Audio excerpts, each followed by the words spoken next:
I'm Bryan Kennedy of BioBuzz Networks. We're filming live from CIC Philadelphia's Vendor Life Showcase. Today, 30-plus vendors will showcase their technologies and services to help young companies. I'm joined by Maya Heiland. Maya, could you tell us a little bit about yourself? Sure. Thanks for having me. I'm Maya. I'm the Senior Director of STEM Education at the Science Center. I've been with the First Hand program for about 10 years. Can I tell you about the program? Oh, I would love to hear about the program. Okay. So First Hand program is on the 5th floor of 3675. Again, a program of the Science Center, but really embedded in the whole UCity Square ecosystem. Strong partnerships with Wexford Science and Technology, CIC, and a lot of the companies who are clients or residents here in the square. We bring middle and high school students from Philadelphia to the First Hand Lab for high-quality STEM experiences, STEM career exposure. At the middle school level, it's really about having students leave their science classrooms, leaving their schools, coming here, and really redefining their relationship to STEM, to science, to learning in general, and empowering them to see themselves as future leaders, future scientists, future engineers. And at the high school level, it's really about deepening all of those sort of STEM exposure and career exposure opportunities by partnering really closely with some of the incredible STEM industry professionals here, and a little bit moving slightly out of UCity Square also, to really help inform the curriculum and actually teach students the skills and the concepts in these different, more emerging fields that we see as being like evident all around us at the showcase, that are really not just your standard science textbook or your standard biology experiment. It's really like, who are the people who are leading these fields? And they're the ones that are informing the high school students. All right, let's take a step back. For viewers who are not familiar with the Science Center, what is the Science Center? And also, how did the First Hand program come to be? Yeah, so the Science Center has been around for a long time, longer than I've been here. But it's a 60-plus-year-old organization. It's a nonprofit that is an innovation intermediary. So First Hand is a STEM education program of the Science Center. The Science Center has a multitude of programs, many of which focus on startup supports or life science companies. We are sort of at the intersection of healthcare, life science, and community, and First Hand represents that community piece. And so, really like the way we say it simply for the First Hand model is you have so many people and students walking by these big glass buildings every day, and they have no idea like the incredible innovations that are happening in those spaces. And it's the Science Center's job to open up those doors, both symbolically and physically, to those students. So I've heard a lot about First Hand. Can you sort of talk about any success in the programming? I think I saw you talk about integral molecular one time.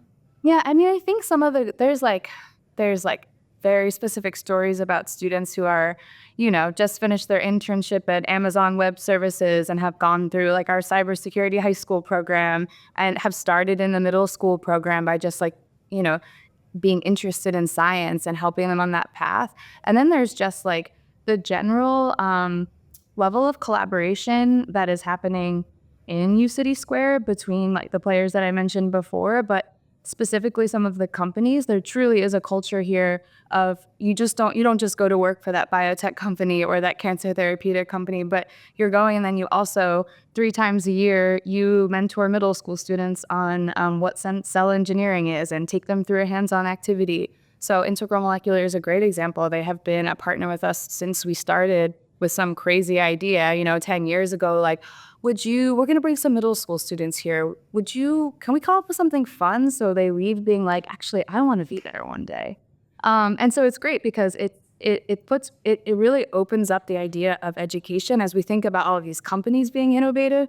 First Hand's sort of place in that innovative space is to say, hey, everybody who goes to work every day, it's also your responsibility to help educate the youth of tomorrow. And specifically, we specifically serve students in mostly the middle school students are in West Philly. They're mostly Black and brown youth. When we talk about diversifying the biotech and life science industry, it really starts at this middle school space. So it's right. It's real building that awareness. Yeah. Awesome. Which I think is important.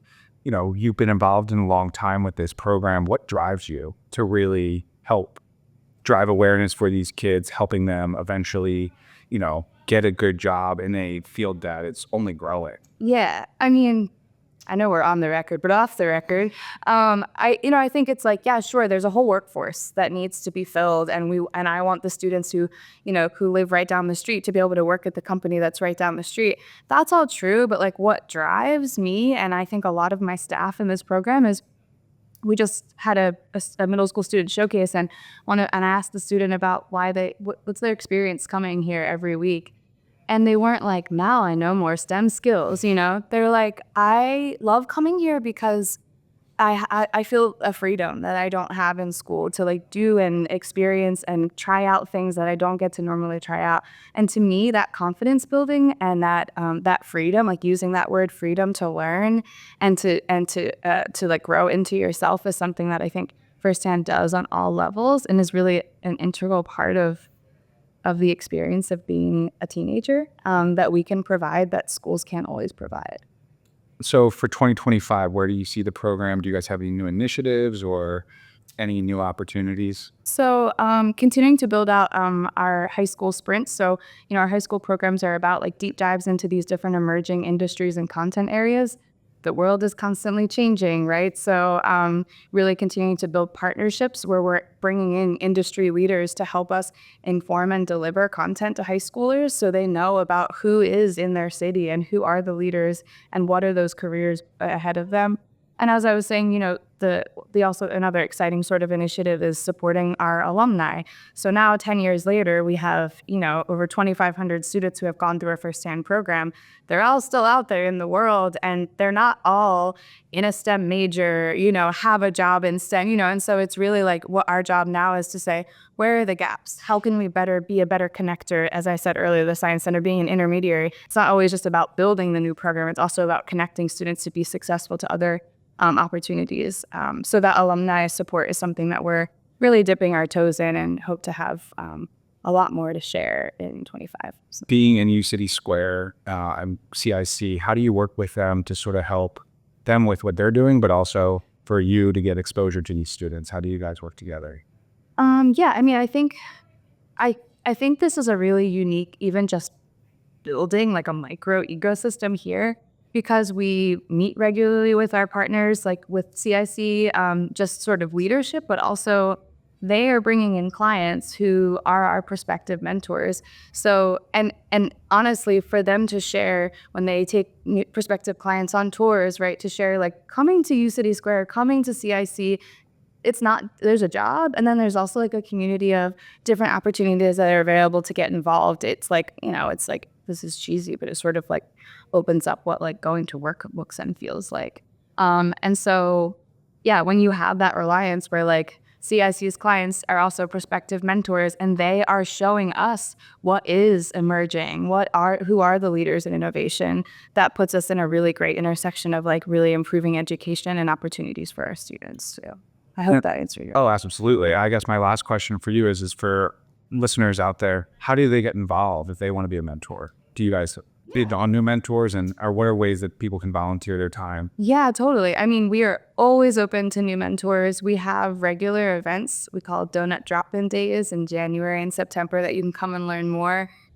You can go to our website. We have an Instagram, but really just stopping by too. Like, this is a space that I would love to. I always, invite people to come and see it in action, because that's how you really know if you're in it and you want to participate. But it's STEM, right? So, which I think is everything. So it's like, if you do anything and you're interested in like giving back in this way, definitely. And there's always opportunities.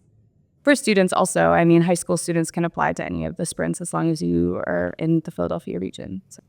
I appreciate your time. Yeah, thank you. And thank you to our sponsors, CIC and UCity Square, for this phenomenal event. Also, thank you to Persephone Bio Partners for sponsoring these interviews. I'm Bryan Kennedy, and thanks for joining BioBuzz.